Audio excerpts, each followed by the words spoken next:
여러분 지금 우리가 예배를 드리고 있잖아요. 우리가 하나님을 기쁘시게 섬겨야 되는데, 하나님을 기쁘시게 섬겨야 되는데 이 섬김 가운데 대표적인 게 예배 드리는 것이고요.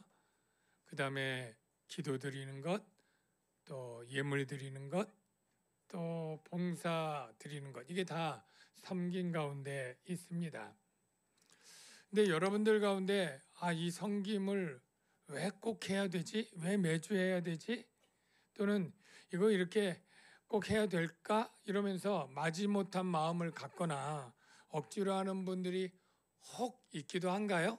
네, 그런 분도 있기도 하겠죠. 근데 그렇게 억지로 마지못해 드려선 안 됩니다. 왜냐하면 우리가 사람이고 상식이 있으면 하나님께 예배하고 봉사하고 헌금하고 이 드리는 것이 지극히 당연한 일이 되어야 합니다. 어떤 청년이 대학교를 졸업하고 취직을 계속 못했어요. 백수로 지냈는데 그게 몇 년 됐어요. 그러니까 돈도 없고 친구도 다 떨어지고, 그러니까 뭐 연애를 할 수가 있나요? 결혼을 할 수가 있나요? 그러니까 그 삶이 굉장히 우울하고 힘든 거죠. 그런데 어떤 돈 많은 회사의 사장님이 그 청년을 불쌍히 여겨서 그 청년을 스카우트해서 회사에 입사하게 하고 일을 시키고 월급을 굉장히 많이 줬어요. 연봉을. 그러면 그 청년은 완전히 삶이 바뀌게 되는 거죠. 이제 직장 생활도 하고 돈이 있으니까 친구도 만나고 연애도 할 수 있고 완전히 새롭게 됐을 때 그 사장님에 대한 고마움이 너무나 크겠죠. 그러니까 내가 정말로 사장님에게 어떻게 하면 보탬이 되는 그러한 사원이 될까? 그렇게 하면서 진심으로 열심히 일하고 고마워하겠죠. 이게 당연하지 않습니까? 사람이면. 그런데 하나님이 우리에게 해주신 건 이 정도가 아니에요. 우리는 원래 다 멸망할 세상에 살아가고 영원히 지옥에 떨어져야 될 그런 비참한 존재예요. 마치 큰 바다에 빠져가는 그러한 난파선에 있는 그러한 존재인데, 하나님이 우리를 긍휼히 여기셨고 우리를 건져내셔서 흔들리지 않는 하나님의 나라에 옮겨주셔서 그 유업을 잊게 하시고 영원한 생명을 주셨다. 이게 성경의 선언이에요. 그렇다면 우리가 너무나 감사하고 고마워서 어떻게 하면 우리를 구원해 주신 그 하나님에게 보답이 될까, 기쁨이 될까 하는 것 중에 예배가 있고 봉사가 있고 헌금이 있고 한 거예요. 이거는 우리가 할까 말까 이게 아니라 당연히 사람이면 기쁘고 자원해서 하는 일이 지금 여러분이 앉아있는 예배를 드리는 일인 것 믿으시길 바랍니다. 오늘은 바울이 예루살렘에 가는 여정 중에 이제 마지막 부분인 예루살렘에 도착한 그 에피소드인데요. 그때에 일어난 세 가지 주제를 가지고 우리가 주님을 어떠한 마음으로 섬겨야 되는지, 성도를 섬겨야 되는지, 그것에 대해 좀 살펴보려고 합니다. 먼저 본문 진행이 이렇게 시작을 합니다. 이 여러 날 후에 가이사랴에서 여러 날 묵고 여장을 꾸려 예루살렘으로 올라갈새. 자, 가이사랴하고 예루살렘 지도로 보이나요? 저 거리가 얼마쯤 될까요? 한 100km 정도 됩니다. 한 3일, 2, 3일 정도 걸리는 거리죠. 그런데 가이사랴에 몇 제자가 함께 가며, 원래 바울 일행이 몇 명이었을까요? 바울 일행이 적어도 그 헌금을 모금한 각 지역의 대표들에서 한 7명의 명단이 이 앞에 있습니다. 그래서 우리와 7명이니까 우리는 이 사도행전에 쓴 누가가 바울과 함께 우리로 표현되고 7명 하면 최소 9명이죠. 여기 몇 제자가 함께 더했으니까 최소한 12~13명은 되지 않겠습니까? 그런데 문제가 있어요. 예루살렘에 가면 거기 전문 여관이 있습니까? 호텔이 있습니까? 그런 게 없거든요. 그때는 누군가의 집에 들어가야 되는데 그렇게 넓은 집, 남자만 장정 열 몇 명이 한 열흘 이상 묵으면서 먹고 자고 해야 될 곳이 그렇게 쉽게 구하지 못해요. 그런데 마침 이 누구요? 나손이라고 하는 사람이 있었는데 이 나손이 예루살렘에 집이 있고 그 집이 그래도 조금 넓고 이 사람들을 묵을 수 있는 그러한 곳이 있었어요. 그래서 가이사랴에서 이 나손이라고 하는 사람을 데리고 같이 이 열 몇 명이 우르르 해가지고 예루살렘에 갔다. 이게 처음 내용인데요. 여러분, 나손이라는 사람 이름을 여러분이 들어본 사람 별로 없겠죠? 다른 성경에 나손이라고 하는 사람이 나올까요? 안 나올까요? 다른 성경에 한 번도 안 나와요. 즉 나손은 이 일 하나만 나와요. 자기 예루살렘에 집이 있어서 바울 선교팀이 묵을 수 있도록 며칠간 내어준 사람, 그렇게 나와 있어요. 저는 먼저 생각하면서 이 일이 꼭 이렇게 성경에 기록할 정도로 대단한 일인가?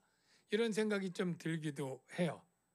더 믿음의 어떤 기적적인 일, 희생적이고 헌신적인 일을 한 사람들을 기록한다면 이해가 되는데 이 집 빌려준 게 그렇게 대단한 것인가? 그런 생각이 들기도 한데 이렇게 생각해 보면 좋을 것 같아요. 그 당시에 예루살렘에서 집이 있다는 것보다 그 바울팀 일행을 집에 모시는 것은 굉장히 조금 손해보는 일, 위험한 일일 수 있겠다. 왜냐하면 그 예루살렘의 유대인들은 대부분 바울에 대해서 어떤 마음이에요? 적대적이거든요. 그래서 어떻게 하면 바울을 죽일까 하는 그러한 분위기가 유대인들의 분위기예요. 그런데 그런 사람들을 친절하게 자기 집에 모여서 기거할 수 있게 해줬다라고 하는 것은 대부분 유대인들이 눈을 흘기고 미워할 만한 그러한 일이에요. 그가 사업을 했는지 직장을 다녔는지 모르겠어요. 그런데 직장을 다니든 사업을 하든 이 유대인들과 좋은 관계를 가져야 그의 앞날이 평안하지, 이렇게 눈밖에 나는 이 일을 하는 것은 굉장히 모험적이고 어려운 일이었겠다라는 생각이 들기도 하고요. 또 하나, 하나님이 성경에 나손이라고 하는 이름을 이렇게 기록되었다는 것은 우리들이 주님을 섬길 때에 위로가 되는 일이 있다라는 생각이에요. 무슨 말이냐면 여러분들이 신앙생활하면서 주님을 섬긴다고 섬겨서 이렇게 성가대를 10몇 년 하시는 분도 계시고 교사를 그렇게 힘들게 하시기도 하고 부서에서 섬기기도 하는데 어떤 때 보면 내가 이렇게 10수년 봉사한 것을 사람들이 알아주지 않는단 말이죠. 나는 노력을 많이 하고 애썼는데 과연 주님이 알아주실까? 이런 생각도 드는데 저는 분명히 주님께서 이 나손을 기억한 것처럼 내가 가진 어떤 것을 희생하면서 주님을 섬긴 것은 굉장히 크고 위대한 일 아니라 보통 우리의 삶에서 할 수 있는 그러한 작은 섬김과 봉사도 하나님은 결코 잊어버리지 않고 상으로 갚으신다 라는 것을 깨닫게 해줍니다. 여러분들이 누군가를 위해서, 형제를 사랑하기 위해서 수고한 별것 아닌 것 같은 것도 하나님은 귀하게 보시고 그 이름을 생명책에 기록해 놓을 줄로 믿습니다. 우리가 형제 사랑하기에 대해서 주님의 명령이고 해야 된다는 것을 부정할 사람은 아무도 없어요. 그런데 문제는 우리가 실제 그런 일들을 얼마나 실천하느냐라고 묻는다면 자신 있게 예라고 대답할 사람이 많지 않을 거라는 거죠. 형제 사랑하기를 계속하고 그리고 추가로 뭐예요? 손님 대접하기를 잊지 말라. 이 나선처럼 자기 집을 열어서 사람들을 대접하는 이 일이 쉬운 일 같더라도 막상 그 일을 했느냐라고 물으면 10사람 중에 몇 명 대답할까요? 여러분들은 손님 대접을 잘 하시는 편입니까? 아니, 여러분들은 성도를 사랑해서 우리 교회 성도를 위해서 좀 대접한 일들 좀 하셨나요? 어려운 사람 찾아가서 밥도 사주고 좀 뭐 생활비나 자녀 교육비 하라고 돈 좀 쥐어주고 한 일이 있나요? 사실 그게 그렇게 대단한 일 아니야 라고 말하면서 실제 우리는 안 한다니까요. 우리 교회 지정헌금 제도가 있어서 어려운 분들이 있으면 헌금들을 하셔서 어느 집사님 또 이렇게 보내는 분들이 좀 있어요. 참 대단해요. 근데 그런 수 다 따져도 10명도 안 됩니다. 우리가 형제 사랑하기 당연하다라고 말하지만 그렇게 그래서 좀 손님 대접 좀 하셨습니까? 그러면 우리 자신 없지 않습니까? 우리는 말로만 잘할 수가 있어요. 그런데 이 야손이 한 일이 아예 별거 아니야. 그 집 내는 거 그렇게 대단한 일 아니야 라고 말하는 나나 여러분이나 실제 그렇게 한 일이 잘 없다니까요. 축복합니다. 우리가 작은 것이지만 내가 좀 희생하고 손해보고 누군가를 위해서 내 것을 드리는 그 일들을 우리가 조금씩 늘려나가고 해나가는 그러한 저와 여러분이 되시길 주의 이름으로 축원합니다.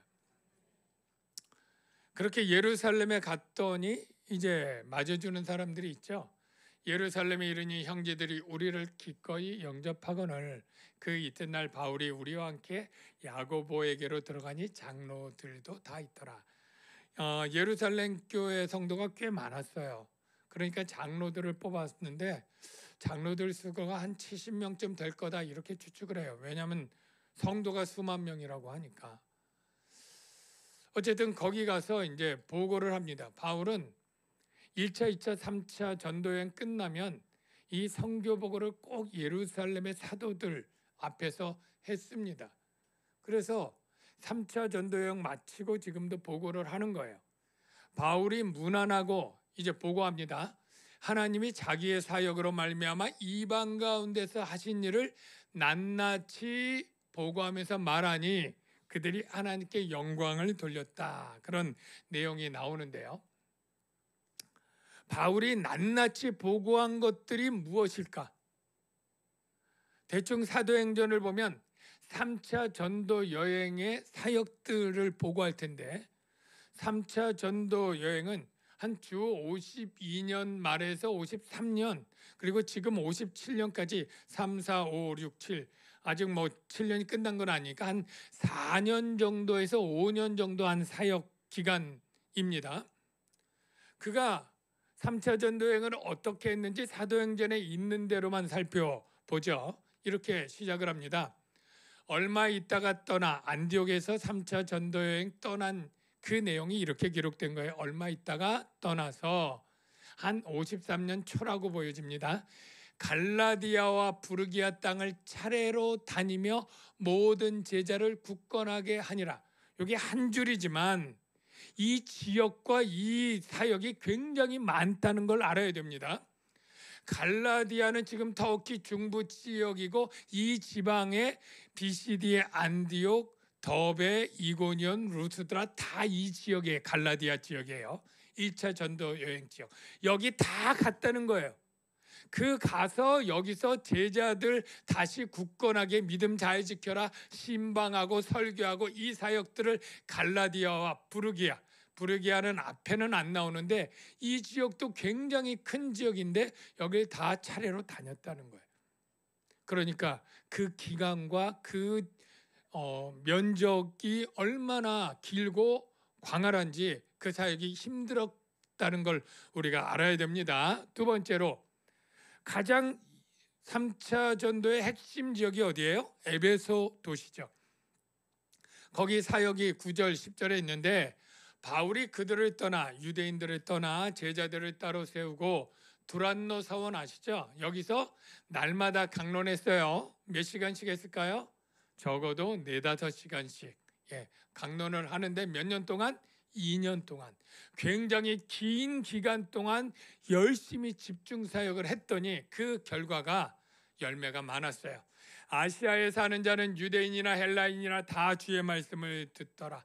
아시아가 얼마나 큽니까? 그런데 거기 유대인, 헬라인이 물론 과장법도 있어요. 다 주의 말씀을 들을 정도로 굉장히 열심히 복음 사역을 많이 했어요. 많이 열심히 했을 뿐 아니라 거기 기적도 많이 일어났어요. 어떤 기적이 일어났습니까? 병이 고쳐지고 귀신이 떠났죠. 여러분, 바울이 사역할 때 병을 고침받고 귀신 떠나기 위해서 많이 왔는데 바울이 너무너무 바쁠 때는 어떤 일까지 일어났다고요? 바울 사도요. 너무 바쁘면 그냥 그 두르고 있는 앞치마나 손수건 좀 줘보시오. 내가 그거 집에 앓고 있는 귀신 들린 내 딸에게, 아파 있는 내 노부모에게 그것 가지고 기도하겠소. 이래서 빌려줬는데 실제 어땠어요? 귀신이 떠나가고 병이 나았던 아주 놀라운 일이 일어났던 곳이 이 에베소 3차 선교 사역이에요. 그래서 에베소에 여러분 기억을 더듬어 보면 거기 우상 숭배, 아데미 여신 숭배도 많았고 마술이 아주 횡행했는데 이 마술하는 사람이 얼마나 많았는지 그들이 예수 믿고 회심해가지고 나중에 마술책들 다 이거 태워버리자. 그래서 사람들이 갖고 왔는데 이게 한 권, 2권 쌓이다 보는데 얼마나 쌓였는지 그 거리에서 불태웠는데 얼마치? 은 5만이나. 오늘날 우리 돈으로 한 5억 원 상당의 책들을 태웠다면 얼마나 많았던 거예요. 그 내용이 있는데 그거 제가 설명한 거예요. 바울의 손으로 놀라운 능력을 행해서 귀신 떠나가고 수건, 앞치마 가져다가도 떠나가고 또 마술하는 사람들이 그냥 책 불태워서 주의 말씀에 힘이 있었다. 이게 다 3차 선교의 에베소 사역이에요. 그러면 바울 사도가 정말 4년 동안 여러 곳에서 놀라운 일들을 했네. 놀라운 기적을 일으켰네. 그 열매가 이렇게 풍성하네. 정말 잘했으다. 막 이러면서 해야 될 것 같은데 바울이 어떻게 보고를 합니까? 이 모든 일을 내가 했다? 하나님이 했다? 하나님이. 이렇게 하는 거죠. 바울이 무난하고 하나님이 자기는 뭐예요?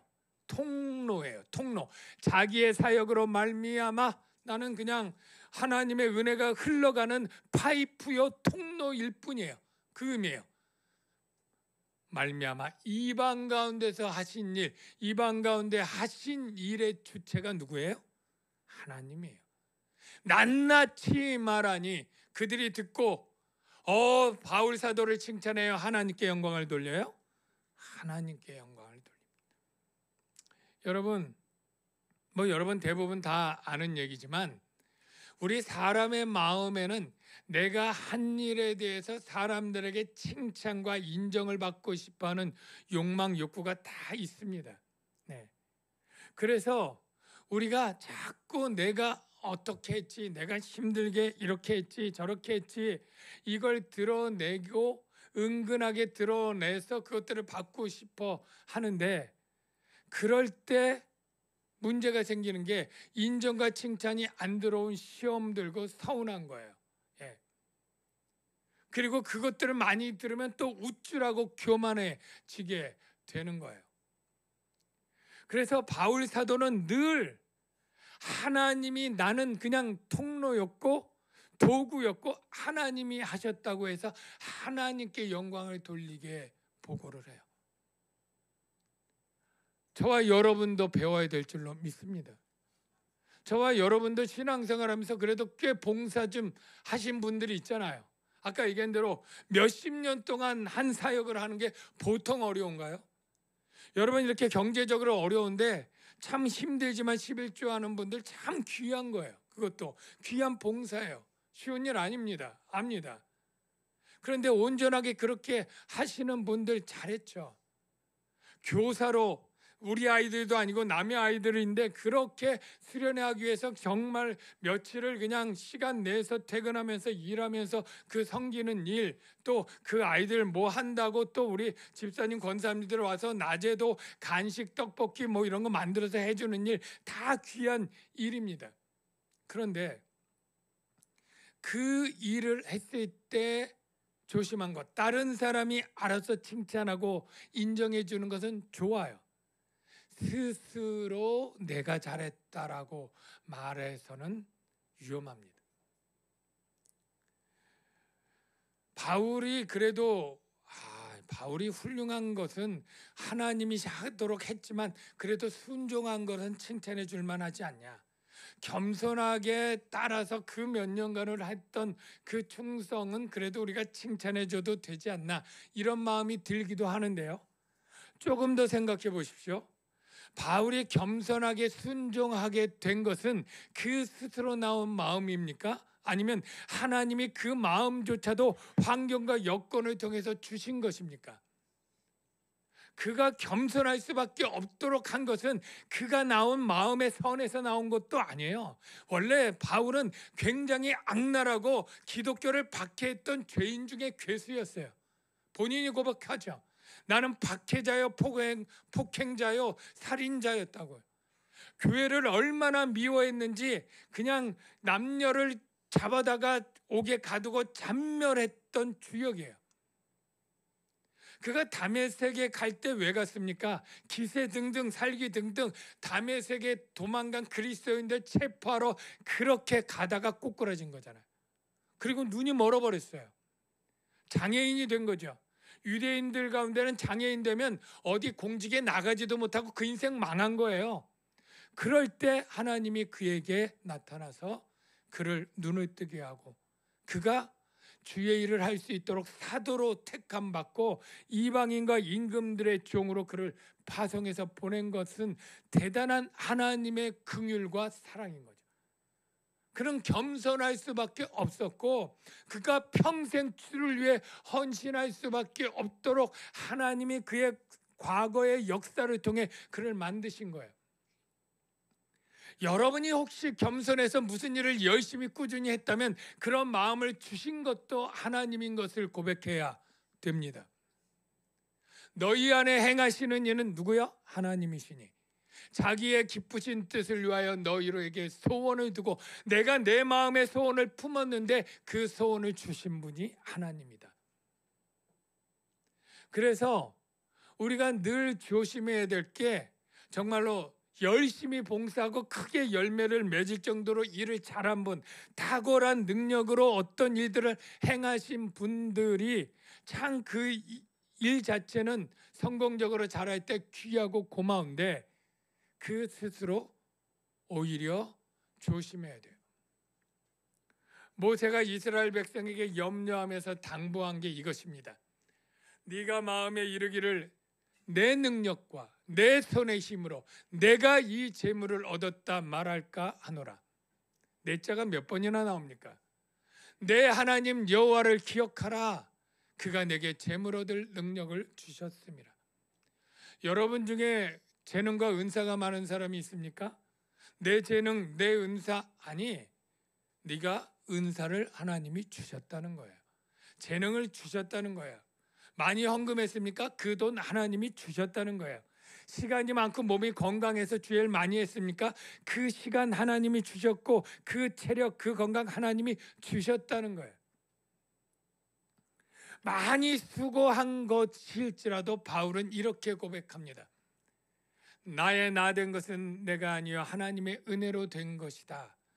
내가 모든 사도보다 더 많이 수고하였으나 이건 팩트예요. 그러나 내가 한 것이 아니요 오직 나와 함께 하신 하나님의 은혜로라. 여러분들이 참 귀하게 많은 섬김을 하고 많은 봉사를 할 때 이 마음, 내가 많이 했지, 많이 수고했지, 이게 다 하나님이 주신 것으로 한 것이고 하나님의 은혜라고 고백하는 그런 분들이 되시길 축복합니다. 그렇게 보고를 끝나니까 사도들과 야고보가 바울을 걱정해 줘요. 왜냐하면 바울이 굉장히 적대감과 반감을 갖고 위협을 당하는 상황이에요. 왜? 바울이 반 모세 반 율법주의자라고 오해하고 있어요. 그래서 한 가지 해결책을 내놓게 되는 과정이 이렇게 진행이 됩니다. 바울더러 이르되 형제여 그대 보는 바에 유대인 중에 믿는 사람이 수만 명이 되는데 다 율법의 열성을 가진 자라. 이 열성은 잘못된 열성이에요. 지식 없는 열심이에요. 어쨌든 네가 이방에 있는 모든 유대인들을 가르치되 모세를 배반하고, 이것 거짓입니다. 아들들에게 할례를 행하지 말고, 디모데에게 할례를 시킨 게 바울이죠. 또 관습을 지키지 말라, 이렇게 한 적이 없습니다. 한 다음을 그들이 들었도다. 오해지만 그러면 어찌할꼬 그들이 필연 그대가 온 것을 들으리니 테러와 해를 끼칠 수 있으니까 우리가 말하는 이대로 하라. 방법을 제안을 합니다. 어떤 해결 방법이 있을까요? 이렇게 말합니다. 서원한 네 사람이 우리에게 있으니, 즉 나실인 서원이 거예요. 그들을 데리고 함께 결례를 행하고 그들을 위하여 비용을 내어 머리를 깎게 하라. 가난한 자들의 나실인 서원은 부잣집 믿음 있는 사람이 비용을 대해서 같이 할 수 있게 하는 문화와 간섭이 그 당시에 있었습니다. 그러면 모든 사람이 그대에 대하여 들은 것이 사실이 아니고 율법 아예 무시하는 바울이 아니네. 그래도 율법도 지키기도 하네. 이렇게 시청각으로 보여주라는 거죠. 그러면서 이방인들에겐 우리가 요거 최소한의 것을 요구를 했다. 이런 얘기를 하면서 어쨌든 바울에게 이 제안을 합니다. 바울이 이 제안을 받았어요? 안 받았어요? 받았습니다. 그래서 바울이 이 사람들을 데리고 이튿날 그들과 함께 결례를 행하고 성전에 들어가서 각 사람을 위하여 제사 드릴 때까지 그 제사도 같이 드리면서 결례 기간이 다 마치고 만기된 걸 신고했다. 그래서 철저하게 온전하게 다 지켰다 이거예요. 그럴 때 어떤 사람들은 좀 이상한데 바울이 이때까지 했던 것과 이중적인 그런 행동을 하네? 이렇게 약간 비난적으로 생각하는 사람도 있어요. 그래서 아니 오직 믿음으로 구원을 받는다고 이제까지 하고 율법은 이제 뭐 지키지 않아도 된다고 가르친 것 같은데 왜 이렇게 율법을 지키지? 자기 신변의 안전을 도모하기 위해서 갑자기 그렇게 한 것 아니야? 비굴하게? 뭐 이렇게까지 생각하는 사람도 있어요. 그런데 여러분, 그것이 아닙니다. 바울은 비굴하게 한 것이 아니고요. 바울이 신변의 안전을 우선으로 한 것도 아닙니다. 바울이 신변의 안전을 최우선으로 했다면 애당초 거기에 가지 말라고 수없이 만류했을 때 안 갔으면 된 거예요. 그런데 바울은 뭐예요? 나는 결박당할 뿐 아니라 내 생명도 아끼지 않고 이 사명을 감당하기 위해 간다고 여러 번 고백하면서 울고 뜯어 말려도 가지 않습니까? 신변의 안전을 도모하는 게 아니고 그 목적은 바로 유대인들을 어떻게 하면 구원할까라는 거예요. 율법이 죄는 아닙니다. 여러분, 율법과 율법주의를 구분해야 돼요. 율법 자체는 악이나 죄가 아니고 선한 것입니다. 율법이 죄냐? 그럴 수 없느니라. 이러보건대 율법은 거룩하고 계명도 거룩하고 의로우며 선하다. 이게 바울의 생각이에요. 그런데 율법을 지키지 말라고 한 것은 왜 그러냐면 율법으로 의를 얻어서 구원을 얻는 줄 착각하고 있어요. 율법은 구원의 수단이 아닙니다. 구원의 조건도 아닙니다. 율법을 완전히 지킬 수도 없지만 지킨다고 해도 그로 인해서 의롭게 여김받고 구원받을 수 없어요. 이야기를 로마서에 이렇게 말하죠. 율법이 연약하여 할 수 없는 그것, 구원이죠. 하나님은 하시나니 곧 죄로 말미암아 자기 아들을 죄 있는 육신의 모양으로 보내어 육신의 죄를 정하사 율법의 요구가 이루어지게 하려 하심이라. 즉 율법은 선하지만 연약해서 죄인을 의롭게 만들지 못한다는 거예요. 이 내용 여러분 간단히 하면 오직 믿음으로만 의롭게 되지 율법으로는 의롭다함을 얻을 육체가 없다. 이게 바울의 생각이에요. 그런데 율법주의의 잘못은 뭐예요? 율법으로 의롭게 되고 구원받을 수 있다. 이걸 주장하는 거예요. 바울은 이건 반대예요.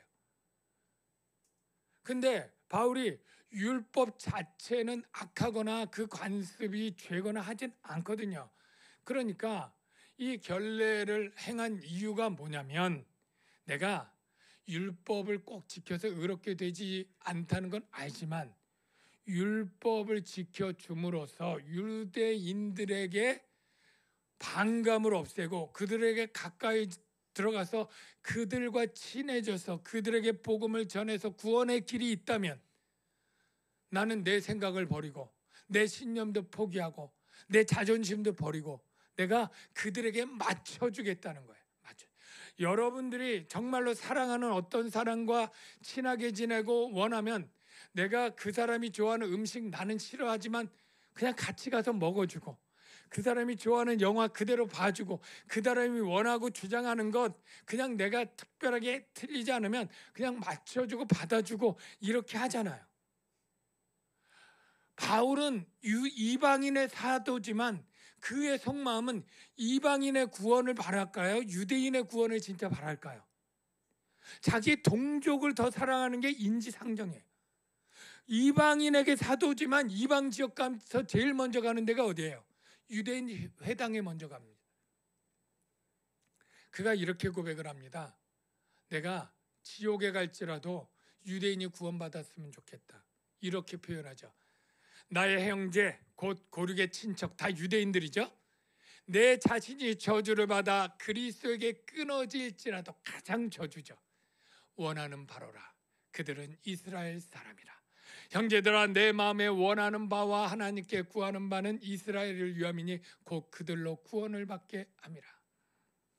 즉 그들의 구원을 받게 하기 위해서 스스로 그들에게 맞춰줘서 내가 다 그들에게 종이 되는 삶을 살겠다. 그래서 그 율법도 다 해주는 거예요. 바울은 그 심경을 이렇게 표현했습니다. 내가 모든 사람에게 자유로우나 스스로 모든 사람에게 종이 된 것은 더 많은 사람을 얻고자, 즉 여기서 얻는다는 것은 구원시키고자 함이라. 유대인들에게 내가 유대인과 같이 된 것은 유대인들을 얻고자 함이요. 율법 아래에 있는 자들에게는 내가 율법 아래에 있지 아니하나 율법 아래에 있는 자같이 된 것은 율법 아래에 있는 자들을 얻고자 함이요. 다 뭐예요? 그들을 구원하기 위해서 내가 내 자신의 신념과 모든 것들을 버리고 맞춰준다는 거예요. 여러분 바울을 생각해 보십시오. 그는 원래 부잣집 금수저입니다. 그가 촉망받던 예루살렘에서 가말리엘 문화생 랍비 출신이고 젊었을 때부터 지도자가 되었고요. 그의 가문은 로마 시민권을 가지고 있는 명문 가문이고요. 굉장히 부잣집 금수저로 잘 편안한 삶이 보장되어 있었어요. 그런데 그가 회심하고 살아가는 그 삶은 굉장히 이것저것 떠돌면서 춥고 굶주리고 헐벗고 매맞고 감옥에 갇히고 죽을 고비를 넘지는 그야말로 비참한 삶을 살았는데 본인이 자신의 삶을 뭐라고 표현했느냐면 내가 세상에 쓰레기같이 살고 있다. 찌꺼기처럼 산다. 이렇게 표현을 합니다. 고린도서에 그렇게 말하는데요. 우리는 세계 곧 천사와 사람에게 구경거리 놀림받으며 살고 있고 우리는 비천에서 이 시각까지 줄이고 목마르고 헐벗고 매맞고 정처가 없고 우리가 지금까지 세상에 더러운 것 이게 쓰레기입니다. 만물의 찌꺼기 수채꾼역의 이 찌꺼기 이렇게 우리가 살고 있다. 이렇게 표현을 합니다. 우리가 바울과 같이 그 정도로 비천한 삶은 살지 않는다 할지라도 여러분 우리가 세상에서 그냥 편안하고 안락한 삶을 살게 되는 것이 아니에요. 주님은 그렇게 내가 십자가를 지고 따라올 때 내 제자들 너희도 십자가를 지는 삶을 살아야 된다고 그렇게 얘기를 했습니다. 우리가 세상에서 십자가를 지는 삶은 뭘까요?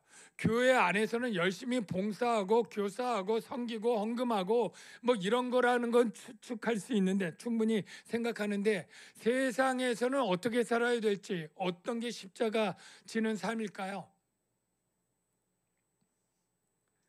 여러분, 세상에서 바울은 자신의 생각들 그리고 어떠한 감정들, 이거를 마치 주인에게 순종하는 종처럼 내어놓고 살아가는 삶을 산다고 고백을 하는데, 우리가 그걸 적용해서 삶을 산다면, 여러분 직장생활이나 가정생활인가 누군가를 만날 때 여러분들이 손해보지 않으려고 아웅바등 사는 게 아니라 손해보는 걸 자원하는 삶을, 누군가에게 낮아지는 것을 자원해서 섬기는 삶을 살아야 되는 거예요.